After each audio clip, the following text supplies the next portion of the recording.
mugisoma naye amateeka agagirimu lwaki temugasoma? Mu ssuula eyo Imaamu Shaafi yajjamu etteeka erigamba nti okuwasaŋŋana kw'abatali basiraamu kuba kutuufu,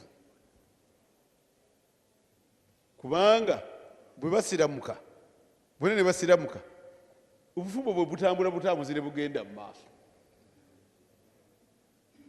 Njagala kukiddamu. Imaamu Shaafi mu ssuula eyo yajjamu etteeka erigamba omusajja ne mukazi we ne bamala basiramuka tebadde ate mubali mudde mutuwoowe, obufumbo bwabwe buli bubadde butambula mutuufu. Ne bamubuuza Shaafi ebyo bijjawa, naati naga nti Qur'ani egambye ti Abu Lahabi azikiridde agenda kubeera muliro, ate mukazi we yagenda okusitulanga enkwe z'okyabba. Naga nti oba Qur'ani emuyise mukazi we, nyinza nti okugamba nti okufumbira kw'abatali basiraamu tekuba kutuufu.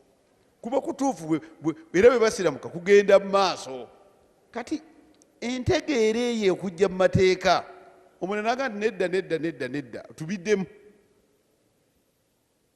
Omanya omulala naga nedda tubiddemu nti okira kintu kubanga biri badde chapita ya bukafiiri, ate kati tuzze mu chapita mpya, obunonefu tebusobola kugenda mu maaso oba tetusobola kuzimbira ku biri ebyaliwo. Kati enjawukana evuddewa? Enjawukana evudde mu kutegeera aya eno. Shaafi agitegedde lulwe, n'oli omulala agitegedde lulwe. N'olwekyo okutegeeragana okwawukana kw'abamanyi kuba rahma. Bw'onootambulira ku amasabu ga Shaafi oleese obwangu, bw'onootambulira ku masabu g'omulala oleese okukalubya nti biri obijjeemu bisazizzaamu byonna byonna otandika bipya. Naye toyinza kujja n'ogamba nti gundi abadde mukyamu wabadde mukyamu. Eyo essuula gy'osomye eyo Shaafi bwe yajja okulamula oli naaga nti biri byaliwo kabula al-Islaamu tetujja kugenda nabyo mu maaso. Obusiraamu bugeddewo chapita mpya nabiri tubiddemu. Kwe kwawukana kw'abamanyi. Twakoma nabagamba nti oluli ensonga endala ereeta abasiraamu abamanyi okwawukana ennyo, olulimi Oluwarabu lugazi nnyo. Naye bagamba nti ennyuguta yokka zirimu amakulu agatagambika. Ne mbaleeta ennyuguta ya bba. Kakati n'ennyuguta ya bba eyo wamsahu biruusikum, bwe tuba tutawaaza bwegamba wamsahu mutu nakibagamba musiige ku mutwe gyammwe, wa arjulikum bwe tutuuka ku magulu. Mulimu abaagamba nti amagulu gayungibwa ku mutwe, kubanga nga batugambye okusiiga omutwe n'amagulu bwe tuba tutawaaza tusiiga masiige. Ng'oba otawaaza otya? Amagulu ogakola otya? Lwaki? Kubanga ogayuuze ku fagsilu wujuhakum, kubanga ogagatta ku byenyi nga bw'onaaza ebyenyi nagali bw'oganaaza. Onagamba nti nze nja kukozesa bbeeno ngasiige busiizi. Naye tewaliwo okulwana gwe bw'ona ogasiiga n'ogabunya ojja kuba ogatukuzza, ne bw'ona oganaaba n'ogabunya ojja kuba ogatukuzza. Kale n'olwekyo okukaayana kw'abamanyi si nsonga eri awo eyinza okubeera okuggyako abantu abatagenderedde tebalina iri mu kunywera babirabe ebintu nga bifaanagana. Mulimu ekintu ekirala. Ani anyenya olugalo wano nga tusaala mu ssala?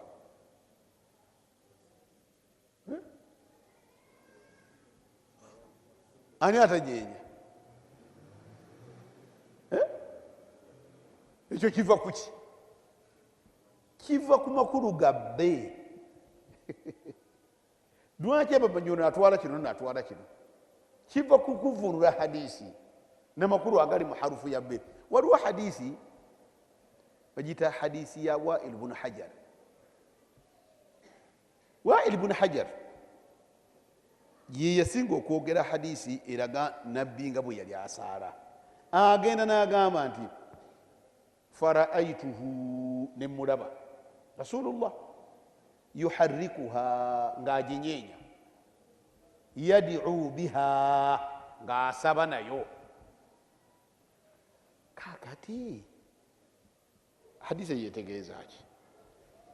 Nabbi okunyeenya kwajja ne kukwatagana bukwataganyi, nti bwe yali asabira n'okunyeenya bwe kwajjira oba okunyenya kwali kumuyambako kutendereza oba okunyenya kwali kulina amakulu amalala ge gakola ensonga enkulu ekivaako enzivuunula ezo faraaituhu yuharikuha yadiu biha beeyo wallahi ne bwolyeteeka ku masala ago nga totegeera nahawu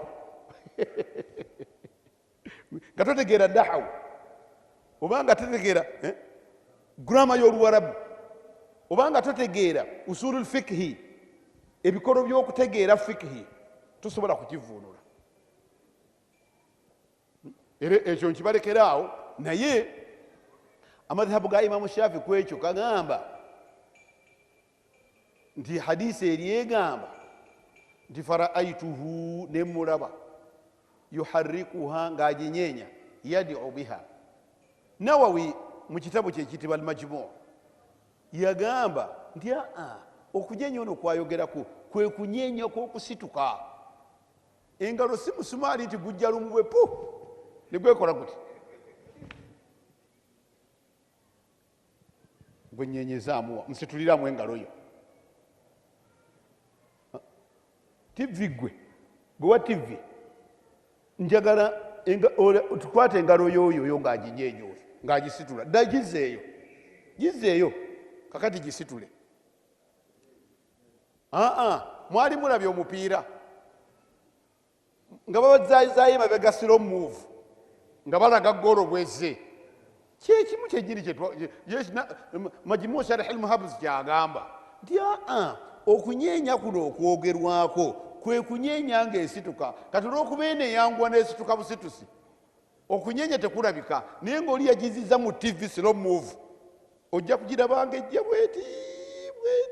bweti majimu sharh almuhabs bwayogera kwe kunyenya okwali kwogerwako okiraba naye kwegamba naye nga omulamu gwange kyembagamba nti ekyo kiva ku makulu agali mu harufu ya bbe nabwegati amakulu mangi nnyo ag'ekikanga ekyo agalimu okulaba nti ennyuguta zino ebintu bingi oluusi empanga y'ebigambo entegeka yabyo nayo yevaako abamanyi okwawukana aya ya qur'ani egamba nti auzubillahi min ashaitan rajim والذين يرمون المحصنات ثم لم يأتوا بأربعة شهداء فجلدوهم 80 جلدة ولا تقبل لهم شهادة أبدا وأولئك هم الفاسقون آية يوغرا كوكوايريزا كويندا والذين يرمون المحصنات aba waayiriza oba bakasukira abantu abensa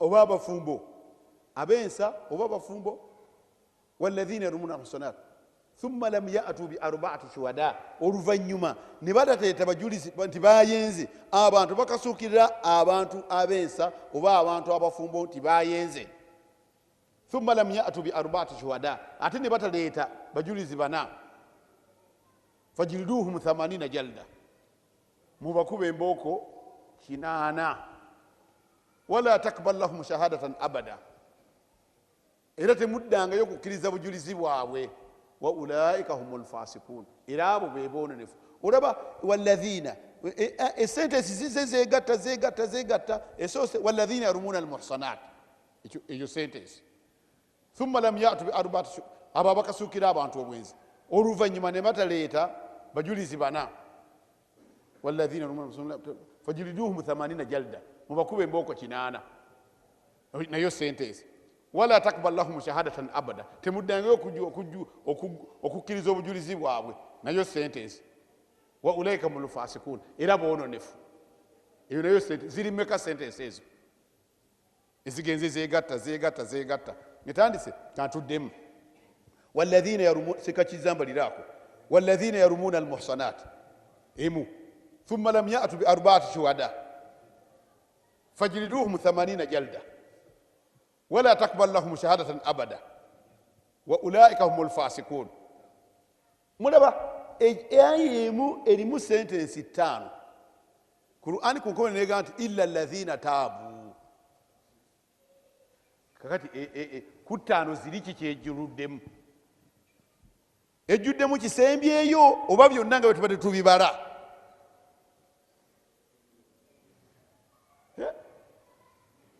katuddemu tubale mbagambye nti ensengeka ya aya za Qur'an oba ensengeka ey'ebigambo bya Mutume sallallahu alaihi wasallam eyinza okuviirako abamanyi okukayana, kubanga buli muntu ajja kitegeera bubwe. Nembasomera sentence nga seeka bw'ababalira nziddamu walladhina yarumuna almuhsanat thumma lam ya'tu bi arba'ati shuhada fajriduhum 80 jalda. Seeka nubavunulire, seeka nkusaba muzeeyi muko bavunulire abantu bategeere. Mukama wange nsaba ovunule aya abantu bagiwulire, ugivunule. walladhina yarumuna almuhsanat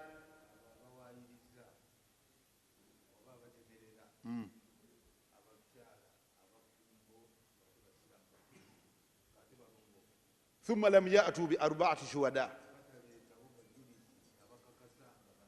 فاجلدوهم 80 جلدة ولا تقبل لهم شهادة أبدا.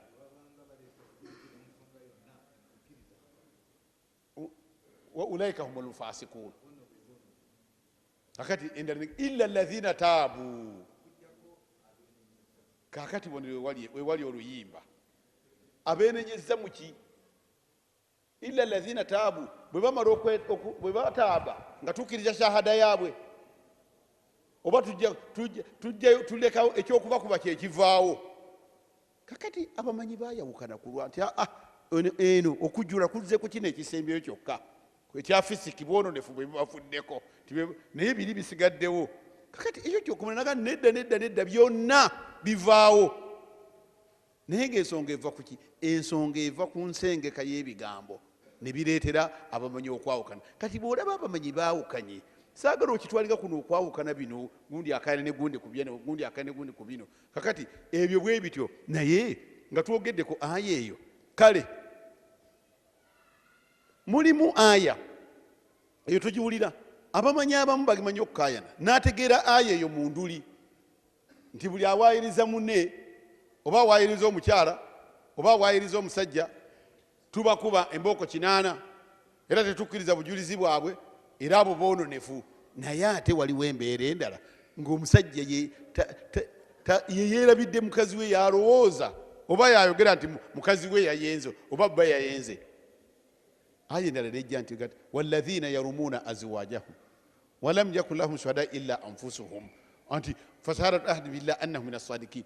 Nti abo abawaayiriza bakazi baabwe, kati etteeka lito litegedde eri abonna nti oli abonna bonna bw'owaayiriza bonna genero tukuba embooko 8. Naye ate bw'oba owaayiriza mukazi wo ate ekyo kyanjawulo. Bw'awakana mugenda kukolimirigana. N'ebyo byonna biri nti Qur'ani tojja kutegerako aya eno ojawule ku aya endala. Oteekwa okuba ng'omanyi aya eno gy'okozesa erina amateeka agagijjululwamu. Wano ensobi gye tukola buli aya nduli n'otamanya oli naakusomera wama ataakumu rasulu fakhudhuhu mu kyonna nabbi kye yakuleeta kitwale kituleeta tukitegedde naye zirimu ezigibwamu mulimu kati olabe aya eyo omwami bw'aba yawaayiriza mukyala waliwo aya endala emujjamu. Kati nga tonnateeka ku bantu wama ataakumu rasulu fakhudhuhu sooka obuuze byotugamba tukwate ffenna twayingiramu oba abantu bonna bayingiramu oba mulimu abavaamu. Ebyo byonna bikaayanya abamanyi.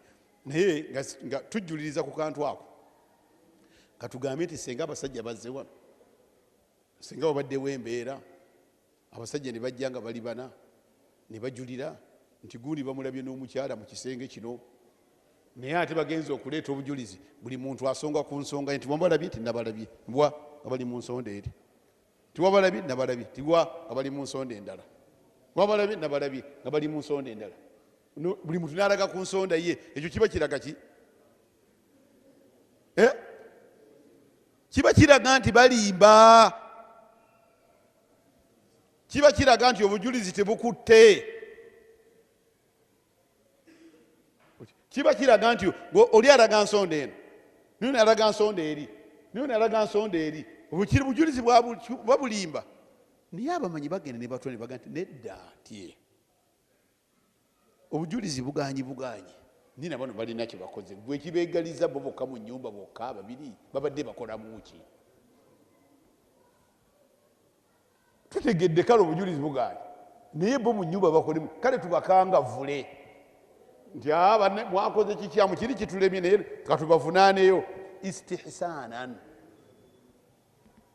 istihsanan abantu bagenda bakugamba nti tife twagala hadisi ya nabbi hadisi ya guli bayogera nedda amateeka tegakola bwe gatyo kakati bano bw'otabakangavule olw'okuba obujulizi buli buganye bakangavule lwakwegalira mu nnyumba kubanga ekyo bakyegattemu bokka gwe omukyala si wuwo nanka si wuwo mubadde mwegalidde mu nnyumba nga mukolamu ki katukukangavule ekyo mukangavule onkangavulira mu tteeka ki Qur'ani yire entadde bujulizi bwo bufudde aga nti istihsanan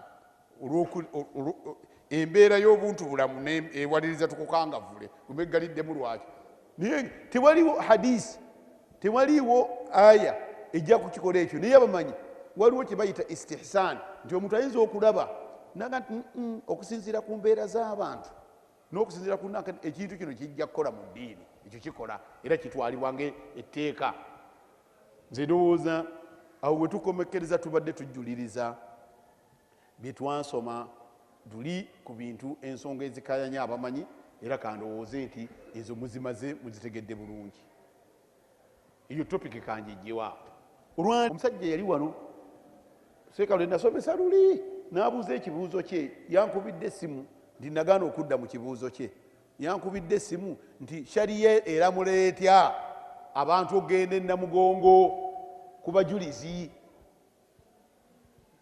mujjukira yali wano naye waliwo munne yankubidde essimu tilwaki wagaana okwanukula ekibuuzo kyaffe ekibuuzo katutya namubuuza ye yetanyanukula namubuuza ati gwe ng'okimayo ki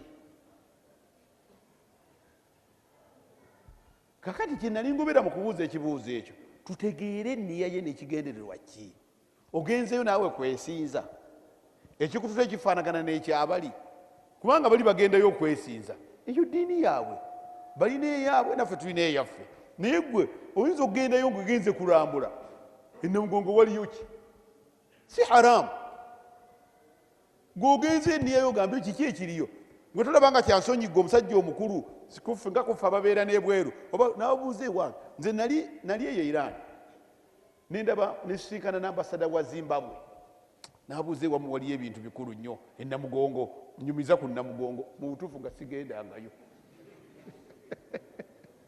omusajja twali mu bbaasi nakati nze omulundi guno namaliridde njijjeewammwe okukola hijja e Namugongo nga sigendangayo okiraba kakati bwe naagenda e Namugongo ndabe omusajja omulala bw'alimbuuza kino kigenda kitya nga mmanyi obutamanya bintu bitambula obusiraamu bwaga sihu fil ard mubeere ba tourist mugende mulambule zambi ki eriri mu kugenda olabe bano be bati be bagamba kwakati seekekizza bwe banaakubuuza obagambe haramu nga tomanyi biriyo mukama wange omanyi ebiriyo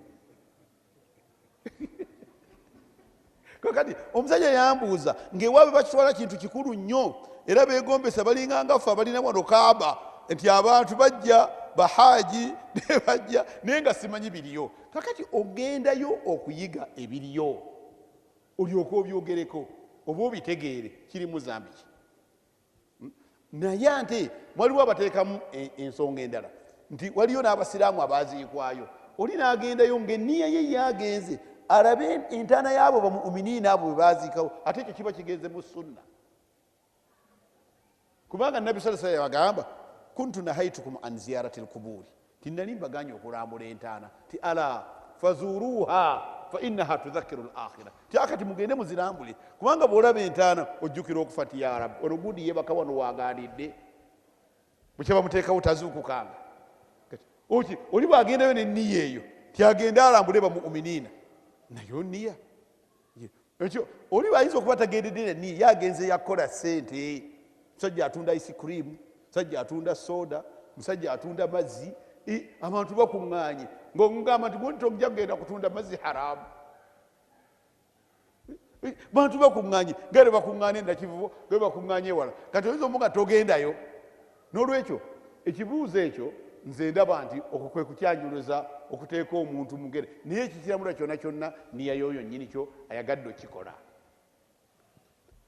Era ndowooza ku ebyo katuggalewo ebikadde katusome ebipya olwaleero. Nze ndowooza mu ddakiika entono ezisigaddeyo tusome ku Lailatul Qadr. Lailatul Qadr emu ku nsonga eziri wano mu nnaku zino 10 ezisembayo nga bwe zituliwo. Nabasomesaako nakyogerako katono ne mbagamba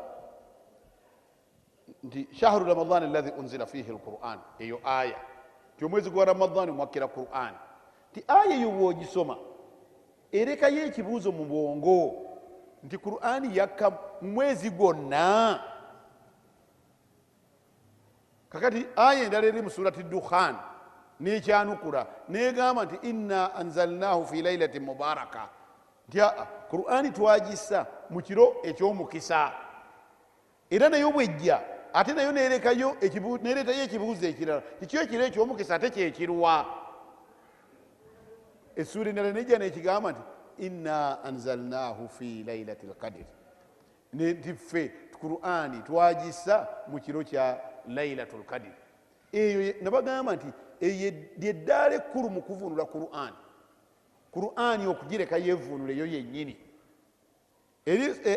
Essura eri mu Surat Bakara egamba nti Quran yakka mwezi gwa Ramadan, nenyonyolwa aya eri mu Surati Dukhan teyakka mu mwezi gwonna wabula yakka mu kiro kya mukisa. Ekiro ekyomukisa nekiteregeka. Aya endala sura nabo nejja negamba nti inna anzalnahu fi lailatil qadr, Quran twagissa mu kiro kya Lailatul Qadr. Kakati awo njagala tusibire essira tugambe nti Lailatul Qadr kitegeeza ki? Ani ennyambako? Lailatul Qadr kitegeeza ki? Mubwembe bitugambe bwe tuti bwoba muli wuliriza nga nyatukula kubanga abantu bagamba Lailatul Qadr, ogatta ekigambo Laila n'ogattako n'ekigambo Qadr. Kakati tusooke tubitegeera ebyo byennyini amakulu gabyo bitegeeza ki? Waliwo ekigambo Laila n'ekigambo Qadr. Kakati ekigambo Lailatul Qadr,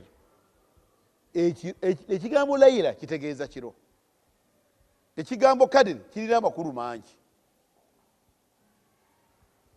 Lailatul Qadr abamanyi bamufassirira bakivunula makubu mangi nnyo. Bakita Lailatul Qadr nti ekiro ky'okulamula. Amakulu agasooka kitegeeza Lailatul Hukm, ekiro ekyokulamula. Lwaki kiro kyakulamula? Nti ekiro ekyo Mungu wakwasiza malayika ebintu byonna ebigenda okubeerawo mu mwaka. Malayika eziteeka enkola ebiragiro bya Allah, kyebava bagita Lailatul Hukm, ekiro ekyokulamula. Amakulu byonna ebigenda okubeerawo, enkuba eneetonnya, abantu abanaafa, riziki z'abantu, abanaakola hijja, abataakola hijja, biki ebinaabeerawo mu mwaka ebikwatagana n'ebitonde bya Allah bibeerawo mu lunaku olwo. Lailatul Hukm, kiro kyakulamula, kufulumya hukuma. Amakulu amala bamanyi abalala ne bagamba nti nedda bakireeta kiro Lailatul Qadr, kiro kya sharafu. Al Qadr bimaana sharafu, nti kiro kya kitiibwa. Lwaki? Kubanga kyekiro ekyakkirwamu Qur'ani ey'ekitiibwa, ngekka mu lunaku olwo olwa Lailatul Qadr olw'ekitiibwa, ngekka ku kibiina kya Nabi Muhammad sallallahu alaihi wasallam ekyekitiibwa. N'olwekyo Qadr kino kitegeeza kitiibwa. Olina oba ogambye nti Lailatul Qadr nti ekiro ekyekitiibwa. Ago makulu gakubiri. Abamanyi abalala baga nti Qadr kino kitegeeza, abo bagamba nti kiro kyakitiibwa nga bagezaako ne baga nti nga bw'onoogamba nti fulaanu dhu qadrin indi, nti gundi owange oyo wakitiibwa, musajja muteekamu ekitiibwa. Abamanyi abalala baga nti nedda, Lailatul Qadr ekiro ekyokufundagana, ekiro ekyokufundagana nga kyebagamba nti edduniya eno erimu abantu baayo mwe mubeeramu n'amajini gaayo agabeeramu naye ekiro kya Lailatul Qadr bamalayika bonna abali mu ggulu bavaayo ate ne bakkamu bamalayika zivaayo zonna ate ne zibeera muno nammwe buli nnaku ekintu bwe kibanga ekifo kino kati abasaalira wano mu ndege mweyunzeeko abalala bagenda okusaaliramu kuba kufundagana era mujja kusingana nga n'omuziki tegubamala ne bagamba kyebava bagiyita Lailatul Qadr ndi Lailatul Dhaik ekiro ekyokufundagana kubanga ensi erimu abantu baamu mweyongeddeko n'ebintu byamu kweyongeddeko ne malayika n'olwekyo kiro kyakufundagana agamakulu gabamala lwaki Lailatul Qadr kitegeeza ki? Lailatul Qadr kitegeeza ekiro ekyokulamula Mungu alamuliramu ebigenda okubeeramu n'ategekeramu ebigenda okubeeramu oba si kyo Lailatul Qadr ekiro ekyekitiibwa kubanga Qur'ani y'ekitiibwa mweyakkira ngeka ku Nabi Muhammad sallallahu alaihi wasallam ow'ekitiibwa era ngeka ku kibiina kya Nabi sallallahu alaihi wasallam ekyekitiibwa ekyo kyogerwako kuntum khayra ummatin ukhrijat linnas mu kibiina ekyekitiibwa ekyagibwawo eri abantu oba ekiro ekyokufundagana ekyo bwe tumala okukitegeera bwe kityo tutegedde amakulu ga Lailatul Qadr abantu beebuuza kyo kibeerawo ddi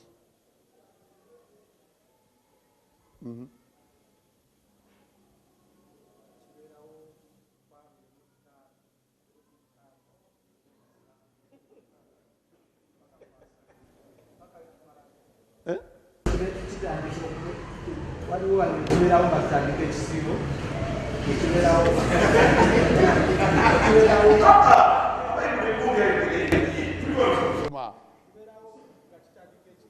kale tunulira TV ekulabe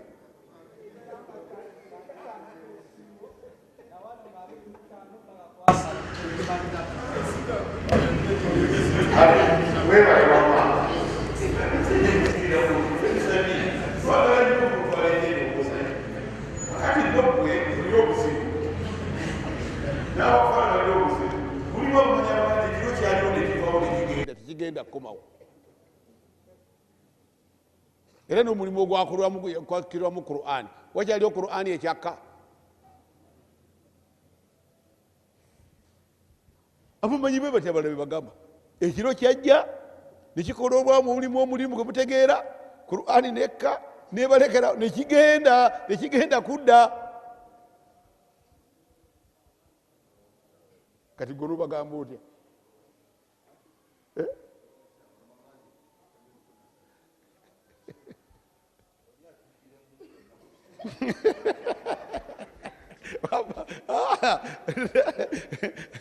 wama seka kizasabye nti tuddiremu amenaku gagwe bwozibala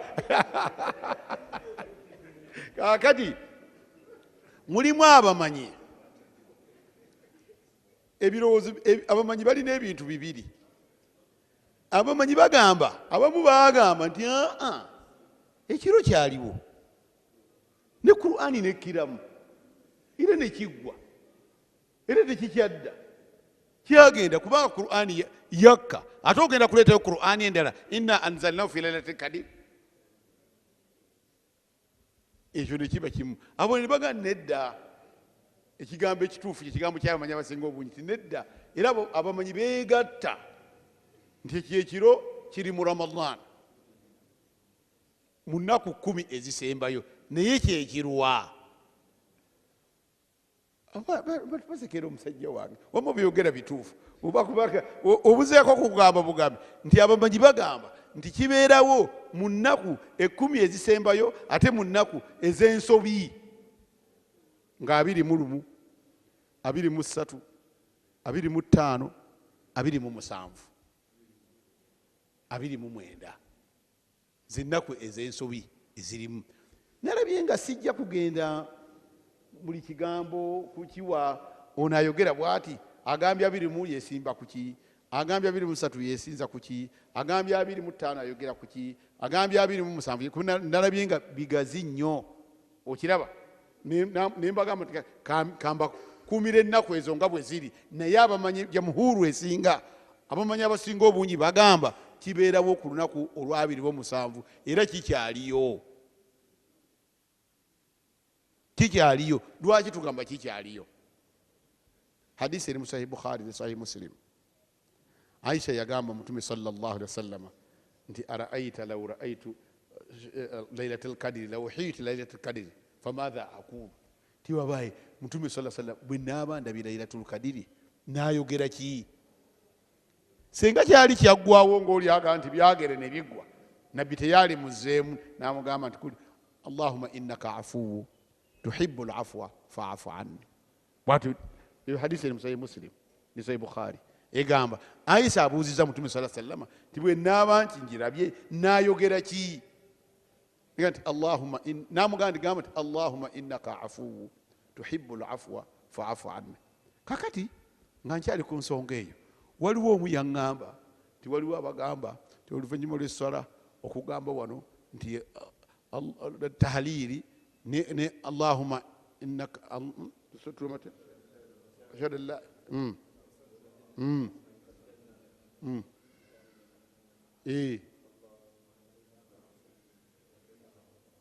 kati mukijje ku nze eyo edduwa yeeyo nabbi yagigamba Aisha nga eri Allahumma innaka afuwu tuhibbu al-afwa fa'fu anna. Ate buli nnaku edduwa tusobola kuzisiba ku nnaku zisembazo nti olwokuba bagyogereddeawo, kubanga esaana wonna gwe bw'osaala osaba ki? Afuwe ya Mungu. Allahumma innaka afuwu tuhibbu al-afwa fa'fu anna. Teyi Mukama innaka afuwu, oli musonyiye, tuhibbu al-afwa fa'fu anna, oyogera abasonyiye, naffe tusonyiwe. Ekyo si kyosaba omwezi gwa Ramadhaani gwonna. Waliwo edduwa gy'osaba etali eyo? N'olwekyo ekyo edduwa eyo weeri ne Aisha. Hadisi eri mu Sahih Bukhari ne Muslim, musobola okugyeyambisa ne mwogera bye mwogera ne musoma bye musaba. Tuddeyo tuvuunule aya ne Qur'ani nga bweta inna anzalnahu fi lailatul qadr. Katonda aga nti ffe, ekibuuzo kiri Katonda aliko abayambi, alyoka agamba na gurupu ye gwe akola naye ebintu bye, naye atega nti inna anzalnahu fi lailatul qadr. Ffe ekyo mu tafsiri bakiyita omuntu eyayogera okweteekamu naye ekitiibwa. Bw'abanga ayagadde okweteekamu ekitiibwa aga nti ffe twagambye, so nga yekka ali okwo gye yagambye. N'olwekyo Katonda aga nti inna ffe, ekyagobererwamu oba enjogera eyo eraga nti Katonda mujjuvu wa kitiibwa, kyava aga nti inna anzalnahu. Amakulu nti ffe Qur'ani twagisa fi lailatul qadr, mu kiro ekya lailatul qadr. Kyembabulidde amakulu gaakyo, mbagambye kiro kyakulamula oba kiro kya kitiibwa oba kiro kya kufundagana. Inna anzalnahu fi lailatul qadr wama adraka ma lailatul qadr. Tigwe lailatul qadr ogitege, lailatul qadr khairu min alfi shahr. Ti lailatul qadr yesinga emyezi 1000, khairu min alfi shahr, emyezi 1000. Lwaki yayogera myezi 1000? Abawarabu bwe baleetanga, abamanyi abasooka bagamba nti khairu min alfi shahr, tesinga 1000, ekyagenda ne alfi shahr myezi 1000 banga lyonna. Kubanga Abawarabu bayogeranga 1000 nga bamanya nti kyekisembayo obukulu ng'abadde akusabye sente oba akusabye ekintu. Omwarabu ayogera naga nti law kuntu a'lamu anna ma ba'da alfi addan la talabtuhu, nga bali mu by'okusobola ebyabwe, nti senga mbadde mmanyi ti oluvannyuma lw'olukumi waliyo sente ezisabwa zinaali kugambye ensasula nempa 1000, nga kyategeeza n'olukumi khairu min alfi shahr, nti kyekisinga ebbanga lyonna ery'obuwangaazi. Waliwo aya egamba yuridu an yuammara alfa sana, naye teyagenderera nti 1000 luno yagenderera, wabula yagenderera addahar, omulembe gwonna. Agamba nti lailatuka khairu min alfi shahr. Alfu shahr zirimu emyezi 8, emyaka 8 mu 3 n'emyezi 4, emyaka 8 mu 3 n'emyezi 4. Naga nti lwaki Qur'ani yagamba myaka 8 mu 3 n'emyezi 4? abamanyi boogera wano ebigambo bingi nnyo lwanki kiri bagamba lailatul kadiri khairu min alfi shahri yesinga emyaka 83 n'emyezi 4 lwaki ensonga zibaawa nnyingi nnyo ezimu ku zo ze zino nabi muhammadi sallallahu alaihi wasallam yatunuulira nga bantu b'ekibiina kye obuwangaazi bwabwe butono mubumanyi ما بين 40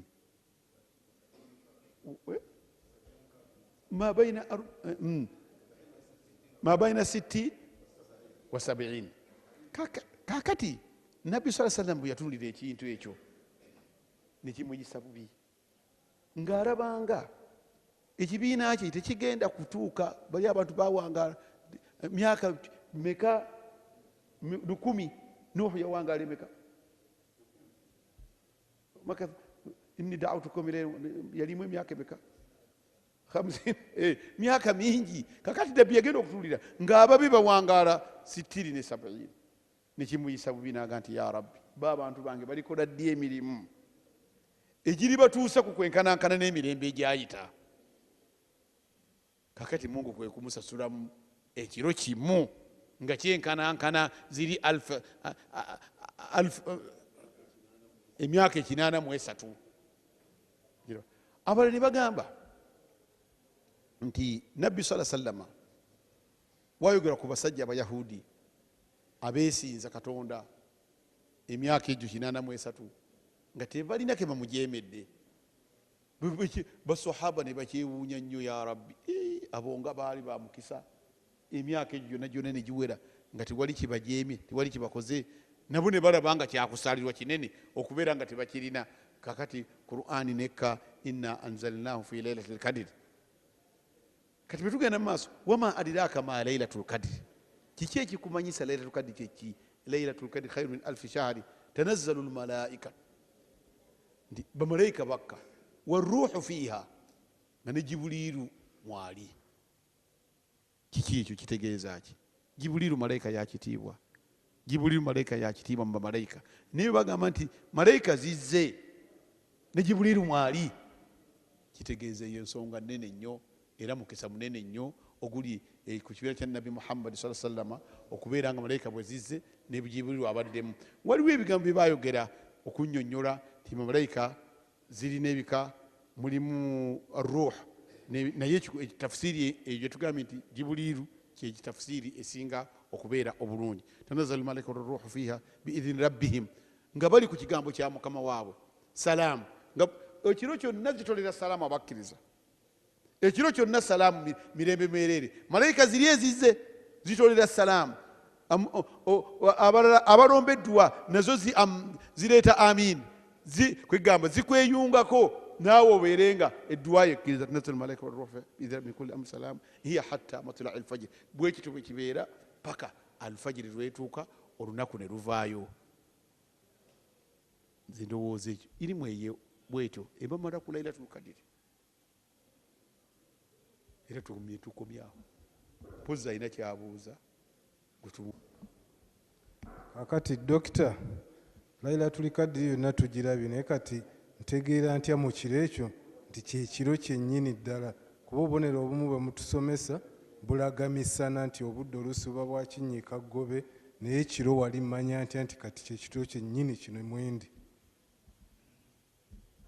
ekintu kyobuuzizza abamanyi bakyogerako naye bakyogerako bagenda ne bagamba nti enjuba evaayo nga teyaka nnyo bwe kiba ekiro kiraabeerawo nga nnafunafu mwakwaka ate naye kiro wabeerayo ekitangaala ekisufu ekivuluma ku budde obwa bulijjo nga nawe bwoba olaba okutegeera kwange tekusukkaawo okuggyako sekizza bw'aba akirinako erimu endala egaziye kusukkaawo oba dokita nze ebyo byenda bye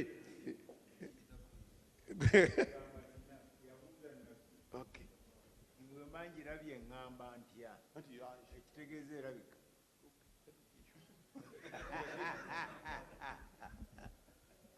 Aisha yabuuza nabbi sallallahu alaihi wasallam abaga nti erabika neyitawo bakijja ku hadisi eyo nti bwe mba ngirabye ŋŋamba ntya.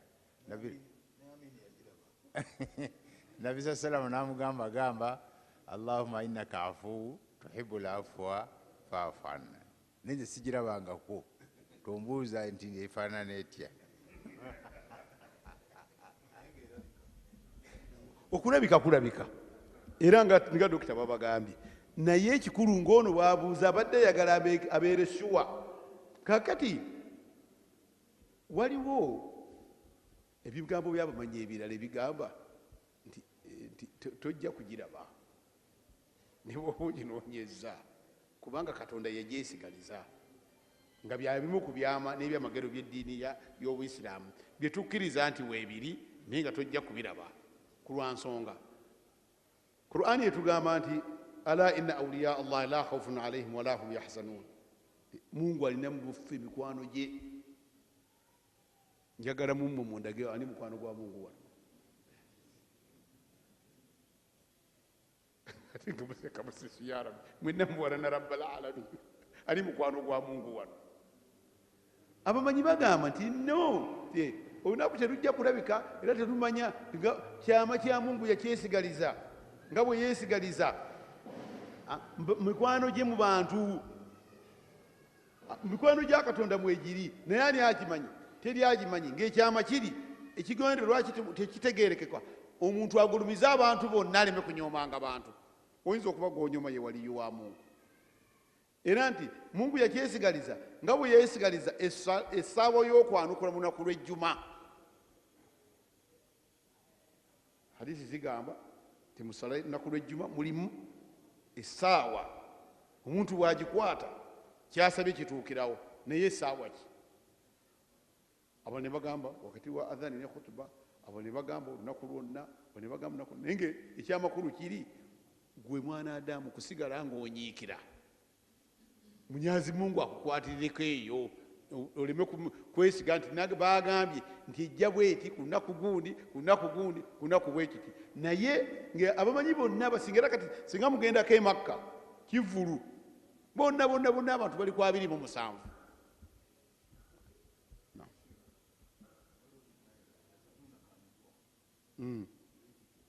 Kuli ruh min amri rabbi. Seeka azijukizanaga nti nana wande bagenda kubuuza yasalunaka ani ruh, bagenda kubuuza omwoyo kyeki. Kuli ruh min amri rabbi, kigambo bya Mukama yabimanyi byokka. Kubanga ne mu kifo ne bagutula tewamanyiddwa guli mubiri gw'omwoyo gwo guli ludda.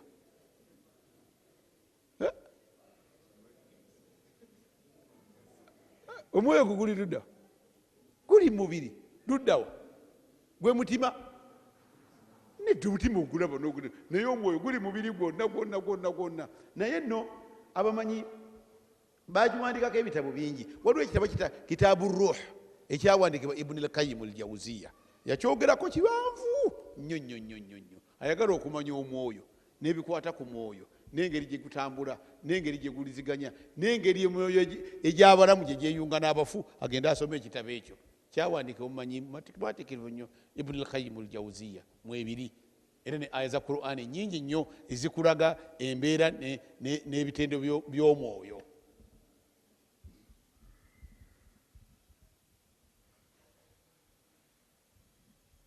Assalamu alaikum warahmatullahi wabarakatuh. Doktor twebaze nnyo ddala senze sobodde okutuwa Katonda akuwe mu kisinga obulungi. Ekibuuzo kyange kiri nti dokita, singa ekiro ekyo ekyokugeera Laylatul Qadr obuwangazi nensaba Katonda ampa obuwangazi obungi asobola okukyusaamu obuwangazi bweyangerera, ye enjawulo Laylatul Qadr ne Nisfu Shaaban enjawulo ki eziri mu biro ebyo? Onzijukiza ekigambo kikulu nnyo. Waliwo hadisi egamba la yaruddu al-qadaru illa ad-du'a.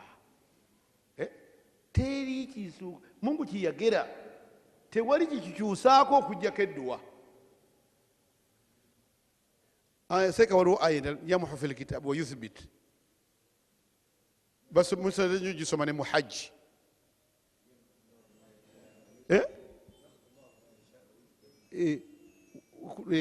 Aya eyo kwegamba sebo kadiri ekyuka olw'edduwa z'osaba n'omuddu wa mungu gy'asaba era ne mungu n'akwanukula n'akukyusizaamu ne nabbi sa sallama yasumisa n'agamba nti eno no hadisi ntuufu naye eri mu sahih bukhari nti man arada an yansa allahu fi ajali wa yubarik lahu fi riziki falyasila rahmahu ti omuntu aba ayagadde mungu akeereye okufa kwe an yansa fi ajalihi ajali ekeerewe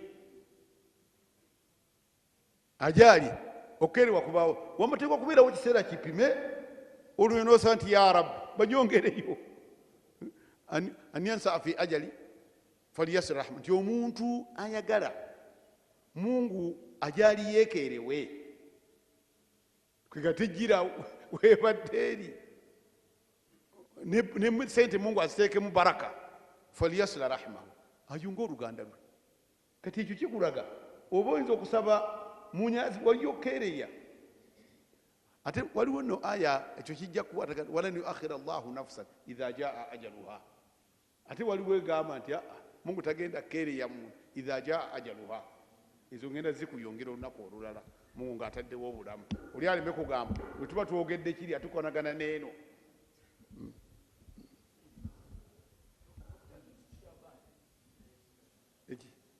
tumwebaza nnyo nesse kwebaza yenna era entegeka sheekh ahmad gyasabye tujja gikolako insha allah nankubadde nga ekisibo kiweddeko dalasa zino zigende mu maaso insha allah tujja kikolako biidhinillah kulwokubanga bamasheekha baffe bano badokita bo beetifuteefu